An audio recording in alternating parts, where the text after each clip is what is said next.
எங்களை அதிகமாக நேசிக்கிற எங்கள் நல்ல பிதாவே, நன்மையான நல்ல சாயங்கால நேரத்துக்காக நன்றி, அதிகால நேரத்துக்காக நன்றியோடுமே துதிக்கிறப்பாமே ஸ்தோத்திரிக்கிறோம். இந்நேரத்தில் உடைய பாதபீடத்தில் வந்து என் மக்களுக்காக அற்ப நேரம் ஆண்டவரே வேண்டுதல் செய்ய, செபிக்க, விண்ணப்பங்களை ஏறெடுக்க கர்த்தருடைய கிருபைகளுக்காக ஸ்தோத்திரம். தமிழகத்திலும் இந்தியாவிலும் இருந்து என்னோடு கூட கர்த்தாவே ஸ்தோத்திரம் செபிக்கிற அத்தனை தேவனுடைய பிள்ளைகளுக்காக, ஊழியர்களுக்காக, பரிசுத்தவான்களுக்காக நான் செபிக்கிற எல்லா பெற்றோர்களுக்காக, பிள்ளைகளுக்காக செபிக்கிறப்பா. எல்லாரையும் திருப்பாதத்தில் கொண்டு வைக்கிறேன். அப்படினுடைய சபையுடைய மக்கள் அநேகர்கள் உண்டப்பா, உடனே ஊழியக்காரர்கள் அநேகர் உண்டப்பா, அநேக பிள்ளைகள் இந்த ஜபத்திலே உண்டு தெய்வமே. அவர்கள் எல்லாரையும் கர்த்தருடைய பாதபடுத்தி நான் கொண்டு வைத்து அனுங்கிரகித்து ஆசீர்வதித்து நான் செபிக்கிறேன்.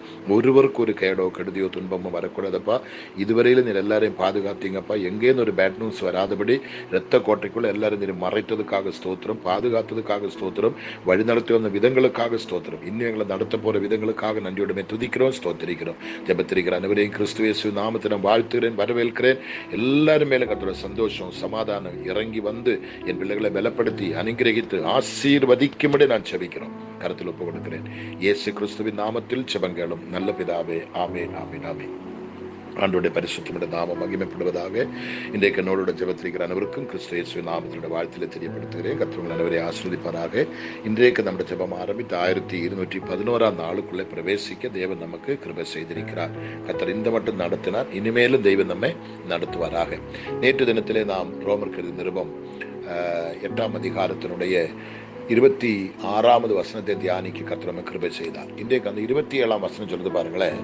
ஆவியானவர் தேவனுடைய சித்தத்தின்படியே பரிசுத்தவான்களுக்காக வேண்டுதல் செய்கிறபடியால்.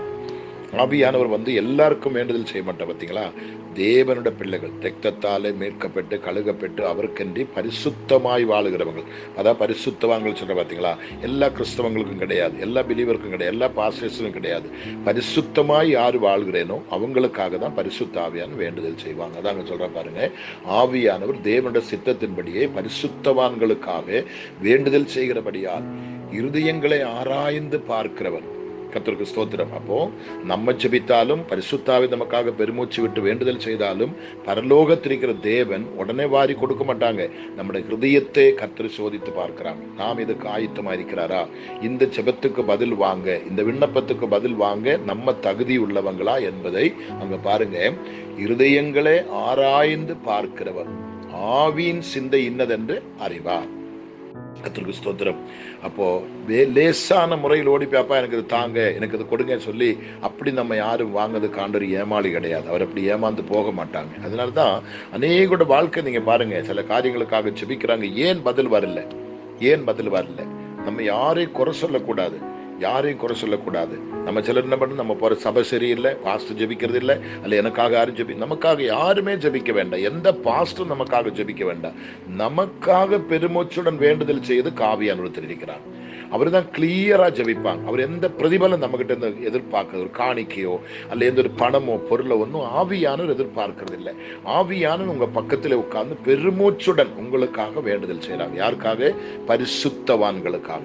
அப்போ இதிலே புத்தியுள்ளவங்க புரிஞ்சு கொள்ள வேண்டும், நம்முடைய ஜெபத்துக்கு பதில் வராம இருக்கிறதுக்கு ஏதோ பரிசுத்த குலைச்சல் நமக்கு இருக்குது. அப்ப இந்த பரிசுத்தாவி வேண்டுதல் செய்வோம் பாருங்களேன். உடனடியாக என்ன நடக்குது? இருதயங்களே ஆராய்ந்து பார்க்கிறவர். இருதயங்களை ஆராய்ந்த டெஸ்டிங் நடக்குது. பரலோக ராஜ்யத்துல நம்முடைய ஹிருதயத்தை பரிசோதிக்கிறாங்க.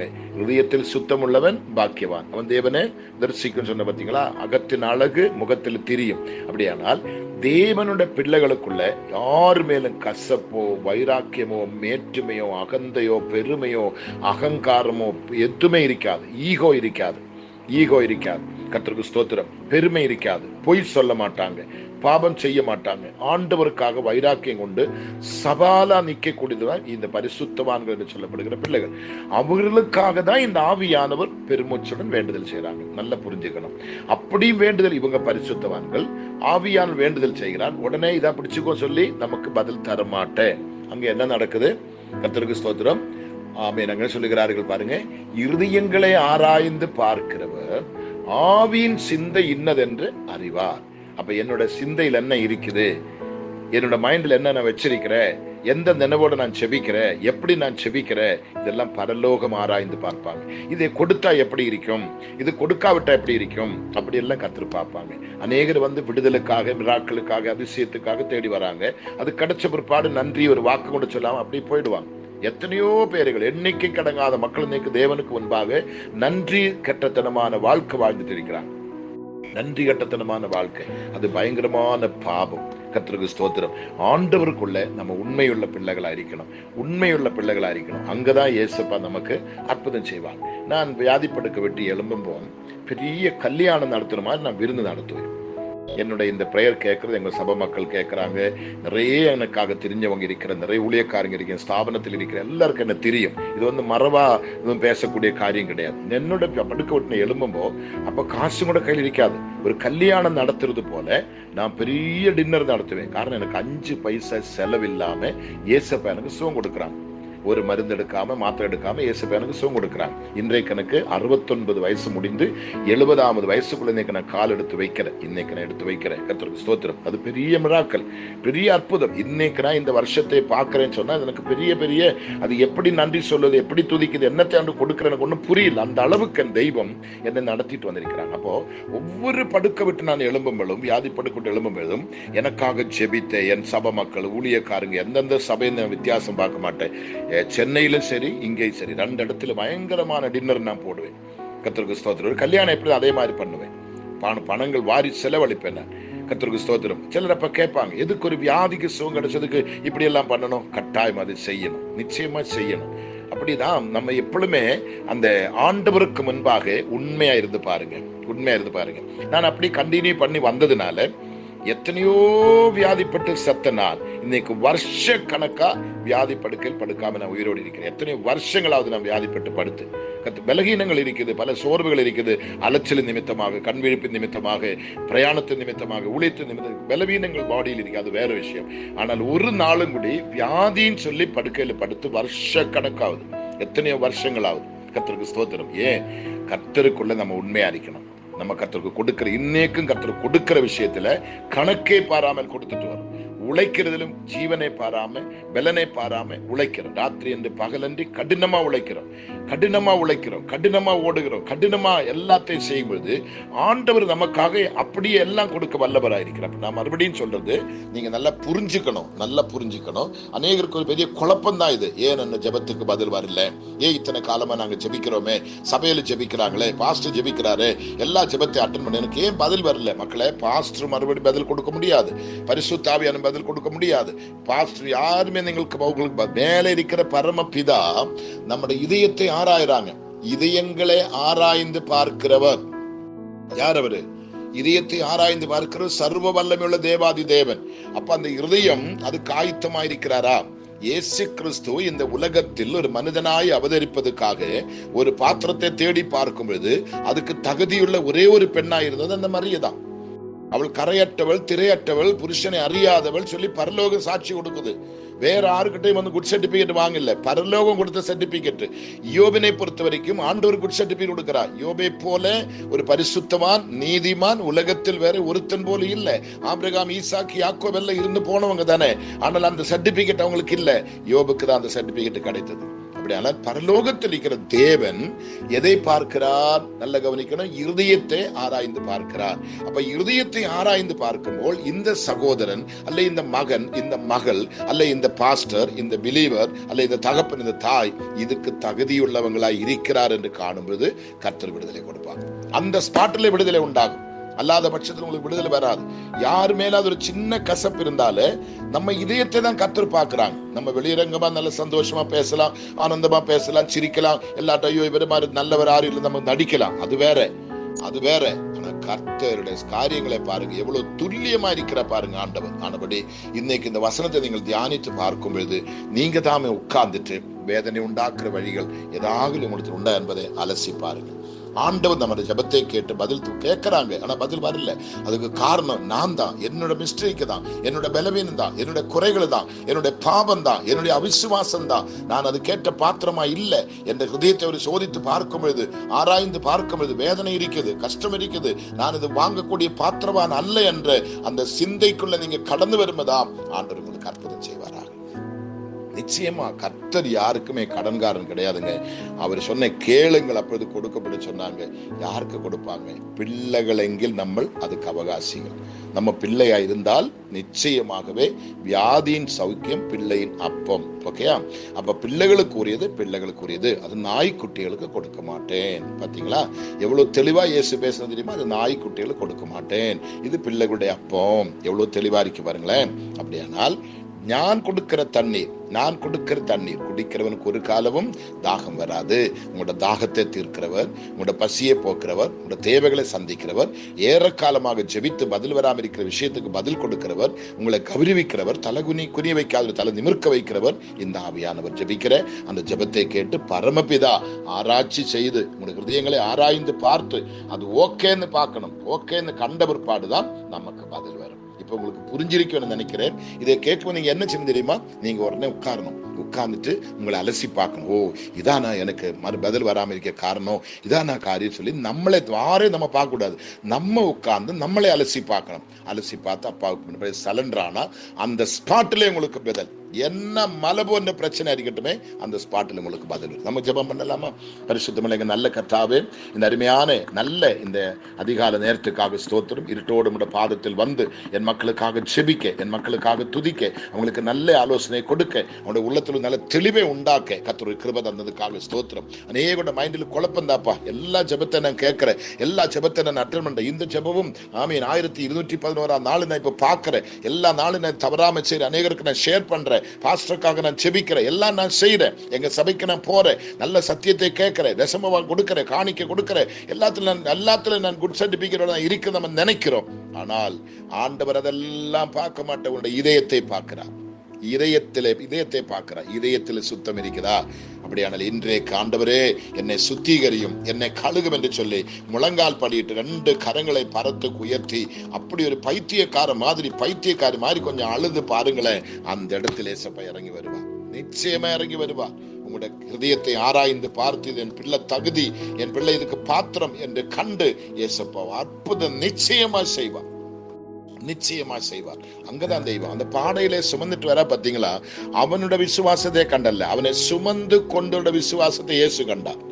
சுமந்து கொண்ட விசுவாசத்தை இயேசு கண்டு அவனை படுக்க நடக்க சொல்றாங்க. அப்படியானால் கர்த்தர் நான் பார்க்கறது நம்மளோட தோற்றமோ அழகோ படிப்போ ஜாதியோ பணமோ பொருளோ ஒன்றில் அவர் மயங்கி போக மாட்டேன். எத்தனை கோடி கொடுத்தாலும் அதில் அவர் மயங்குற தெய்வம் அல்ல. கர்த்தருக்கு ஸ்தோத்திரம். உலகத்தில் பணம் இருந்தால் எதையும் நம்மளும் சாதிக்கலாம். பணம் கொடுத்து எவரை ஏமாற்றலாம். ஆனா ஆண்டவரை ஏமாற்ற முடியாதுங்க. தயவு செய்து இன்றைக்கு நீங்க செய்ய வேண்டியது, ஏற காலங்களாக உங்களுக்கு பதில் வராமல் இருக்கிற விஷயத்துக்கு நான் நினைக்கிறேன், இன்றைக்கு நீங்கள் தீர்மானித்தால், இன்றைக்கு நீங்கள் மனம் திரும்பினால், இன்றைக்கு நீங்கள் தேவ சமூகத்தில் உட்கார்ந்து மனம் கதறி அழுது புலம்பி அப்பாவுக்கு ஒப்பு கொடுத்தால் நிச்சயம் நீங்க அந்த இடத்தை விட்டு எழும்புறதுக்கு முன்னவே உங்க மடியில் ஜெபத்தினுடைய பதில் வந்து வேணும். நிச்சயமா கர்த்தாவை செய்ய போறதுக்காக நன்றி அப்பா. இந்த ஜெபத்திருக்கிற ஒவ்வொரு பிள்ளைகளுக்கும் அந்த பாக்கியம் வரட்டும் கர்த்தாவே. அநேகர் ஜெபத்துக்கு பதில் இல்லாம ஏங்கி கொண்டிருக்கிறாங்க. வேலைக்காக ஜெபிக்கிறாங்க, திருமணத்துக்காக ஜெபிக்கிறாங்க, குழந்தைகளுக்காக ஜெபிக்கிறாங்க, ப்ரமோஷனுக்காக ஜெபிக்கிறாங்க, அரசாங்கத்தின் மூலமாய் வர வேண்டிய பணங்கள் தடைப்பட்டு அதுக்காக ஜெபிக்கிறாங்க, வீடு கட்டத்துக்காக ஜெபிக்கிறாங்க. கர்த்தாவே ஸ்தோத்திரம். ஆமீன். எத்தனை காரியங்களுக்காக தொடர்ந்து பிள்ளைகள் இதுக்காக ஜெபித்து அநேகர் ஜெபிக்கிறாங்கப்பா. எங்கெல்லாம் ஜெபம் நடக்குது அங்கெல்லாம் ஓடி போறாங்கப்பா. அவங்களெல்லாம் கான்டாக்ட் பண்றாங்கப்பா. அவங்களோட எல்லாம் கான்டாக்ட் பண்ணி அவங்களுக்கு ஜெபம் பண்ண வைக்கிறாங்கப்பா. எத்தனையோ தீர்க்கதரிசிகளை தேடி போறாங்கப்பா. இனி எங்க போறேன்னு தெரியலப்பா. எல்லா இடத்துலயும் ஓடி அலைந்து அன்று தேடி பார்க்கிறோம். ஒன்றுமே கை கூடி வரல. அப்படிப்பட்ட சூழ்நிலையில இன்றைக்கு ஒரு தெளிவு எனக்கு வந்தது என்று சொல்லி இந்த வசனத்துக்கு முன்பாக ரோமர் 8 ஆமீன் 27 வசனத்துக்கு முன்பாக ஆமீன் நீங்கள் முழங்கால் படியிட்டு, ஆண்டவரே எனக்கு இப்பதாப்பா இந்த விஷயம் தெரிஞ்சு சொல்லி கண்ணீரோடு கதறி ஏசப்பா மக்கு சோதர ஆவியானவர் ஆமீன் தேவனுடைய சித்தத்தின்படியே பரிசுத்தவான்களுக்காக வேண்டுதல் செய்கிறபடியால் அப்ப நம்ம பரிசுத்தவானா இருக்கிறாரா? பரிசுத்தவான் அவருடைய பார்வைக்கு நம்ம பரிசுத்தமா இருக்கிறாரா? அவருடைய ஹிருதயத்தை கேட்ட பரிசுத்தவாட்டை இருக்கிறாரா? இருந்தால் அதோடு விடுதல் இல்லைங்க. இருந்தால் இருதயங்களை ஆராய்ந்து பார்க்கிறவர் ஆவியின் சிந்தை இன்னதென்று அறிவார். கர்த்தருக்கு ஸ்தோத்திரம்.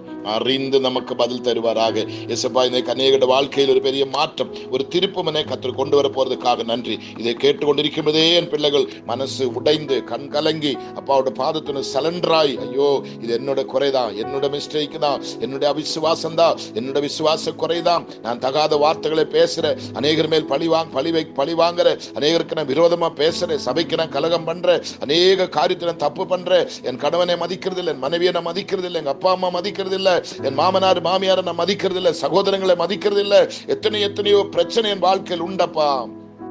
என்னோட விஷயத்துக்கு பதில் வர்றதுக்கு தடை வேற யாருமே இல்லை ஏசப்பா, நான் மட்டும்தான்ப்பா என்று சொல்லி என் பிள்ளைகள் இன்னைக்கு சலண்டராக நீர் உதவி செய்யுங்கப்பா, உதவி செய்யுங்கப்பா. இன்னைக்கு இந்த ஜெபத்தை கேட்கிற அநேக பிள்ளையோட வாழ்க்கையில் ஒரு விடுதலை கத்தர் கொண்டு வாங்க, பதிலே கொண்டு வாங்க, வெற்றியை கொண்டு வாங்கப்பா. வருஷங்களா பதில் கிடைக்காம இந்த விஷயத்துக்கு இன்றைக்கு என் பிள்ளைகளுக்கு பதில் கிடைக்கட்டும் ஆண்டவரே, பதில் கிடைக்கட்டும் ஆண்டவரே, பதில் கிடைக்கட்டும் ஆண்டவரே ஏசப்பா, பதில் கிடைக்கட்டும்பா. என் பிள்ளைகள் வெட்கப்பட்டு போக விடக்கூடாது, மனஸ்தாபப்பட்டு கதறி வேதனைப்பட்டு போக விடக்கூடாது ஏசப்பா. ஒரு தெளிவு வந்த பிள்ளைகள், ஐயோ அவர் விரும்புகிற பரிசுத்தை எனக்கு வேணும், அவர் விரும்புகிற பரிசுத்தை எனக்கு வேணும், ஆவியன் எனக்காக பெருமிச்சுடன் வேண்டுதல் செய்கிறாரு, அவர் அதை கேட்டுக்கொண்டு இருக்கிறாரு, அவர் என்னை ஆராய் வராரு, என்னை பரிசோதித்து பார்க்க வருகிறாரு என்று சொல்லும்போது, அவர் வந்து பார்க்கும்போது என்னிடத்தில் ஒன்றும் இல்லை என்று சொல்ல வேண்டும். இயேசு சொன்ன பார்த்தீங்களா, இதோ சோதனைக்காரன் வருகிறார், ஆனால் அவனுக்கு என்னிடத்தில் ஒன்றுமே இல்லைன்னு சொல்ற இயேசு சீசலை பார்த்து, இந்த பாருடா சோதனைக்கார் வர பாருட சோதிக்கிறதுக்கு அவன் வரட்டும், அவன் வந்து பார்த்தால் அவனுக்குரியது ஒன்று என்னிடத்துல இல்லை. இன்னைக்கு எத்தனை பேரால் இது சொல்ல முடியும், பிசாசுக்குரியது ஒன்று என்னிடத்துல இல்லை, பிசாசோட குணங்கள் ஒன்று என்னிடத்துல இல்லை, அவன் இது எனக்குள்ளதா என்னோட பங்கு சொல்லி அவன் அவகாசம் சொல்றதுக்கு ஆமீன் என்னிடத்துல ஒன்றுமே இல்லை சொல்லி எத்தனை பேரால தைரியம் சொல்ல முடியும், எத்தனை பேரால தைரியம். நீங்க யாரு பார்த்தாலும் பாருங்களேன், எவ்வளவு பரிசுத்தம் பொய் சொல்றாங்க, விளையாட்டுக்கு போனது ஜோக்குக்கோ எப்படியோ பொய் வாயில் வந்து, ஒரு நாளைக்கு எத்தனை பொய் வாயில் வருது தெரியுமா, எத்தனை பொய் பிரசங்கத்துக்கு கிளம்பினாலே போய் கர்த்தர் கொடுத்தாங்க, கர்த்தர் பேசினாங்க, அவர் ராத்திரி வந்தாங்க என்று பேசின எத்தனை ஊழியக்காரங்க அப்பாண்டமான போய் மேடை நின்று பேசுறாங்க. ஐயோ ஊழியக்காரரே அப்படி பேசாதுங்க, தயவு செய்து கர்த்தருடைய கோபாக்கினிக்கு நீங்க பாத்திராய் போவாதுங்க. கர்த்தர் சொன்னதை சொல்ல கத்துக்கொள்ளுங்க, கர்த்தர் எதை செய்ய அதை செய்ய பழகுங்க, அவரோட சித்தம் செய்ய ஒப்பு கொடுங்க. அப்பதான் உங்களோட ஊழியம் வளரும், குடும்பம் வளரும், நீங்க சந்தோஷமா இருக்கலாம், சமாதானம், நீங்க செய்வதெல்லாம் வாய்க்கும், உங்களுக்கு ஒரு கேடும் வராது, உங்களோட குடும்பத்தில் ஆசீர்வாதம் தங்கும், சமாதானம் தங்கும், வெற்றி உண்டாகும், நஷ்டப்பட்டதெல்லாம் உங்களுக்கு திரும்பி வரும். ஒரு கேடும் உங்களோட வாழ்க்கையில் வர என் தேவன் சம்மதிக்க மாட்டார். நிச்சயம் நீங்க பூத்து குலுங்குவீங்க, அனுகிரகிக்கப்பட்ட ஆசீர்வதிக்கப்பட்ட பாத்திரமாய் மாறுவீங்க, எல்லா நன்மைக்கும் கனத்துக்கும் மகிமைக்கும் கர்த்தர் உங்களை பாத்திரமா வைப்பாங்க. இதே குறித்து நீங்கள் புலம்ப வேண்டிய அவசியமே இல்லை. 100% நம்புற இந்த வசனத்தை நம்பினால் இன்னைக்கு உங்களுக்கு விடுதலை தான், மலை போன்ற பிரச்சனைக்கு இன்னைக்கு பரிகாரம் தான். நம்புறீங்களா? தாழ்த்தி ஒப்பு கொடுப்போம். ஆண்டவரே இந்த பிரேயர் கேட்டதுக்காக ஸ்தோத்திரம். இன்னைக்கு இந்த ஜெபத்தை கேட்கிற ஆலோசனை கேட்ட அத்தனை மக்களையும் மறுபடியும் நான் பிதா குமாரன் பரிசுத்த ஆவியின் நாமத்தில் நான் அனுகிரகித்து ஆசீர்வதித்து நான் ஜெபிக்கிறேன். எல்லோருக்கும் இது ஆசீர்வாதமாய் அமையட்டும், உங்களுடைய நாமம் மட்டும் மகிமைப்படட்டும். இயேசு கிறிஸ்துவின் நாமத்தில் பிதாவே ஆமென். இந்த வசனத்தை திரும்பி திரும்பி திரும்பி தியானிங்க, நிச்சயமா கர்த்தர் உங்களுக்கு அற்புதம் செய்வார். நீங்க வெட்கப்பட்டு போவே மாட்டீங்க, டெஃபினட்டா வெட்கப்பட்டு போக மாட்டீங்க. Okay, thank you, God bless you.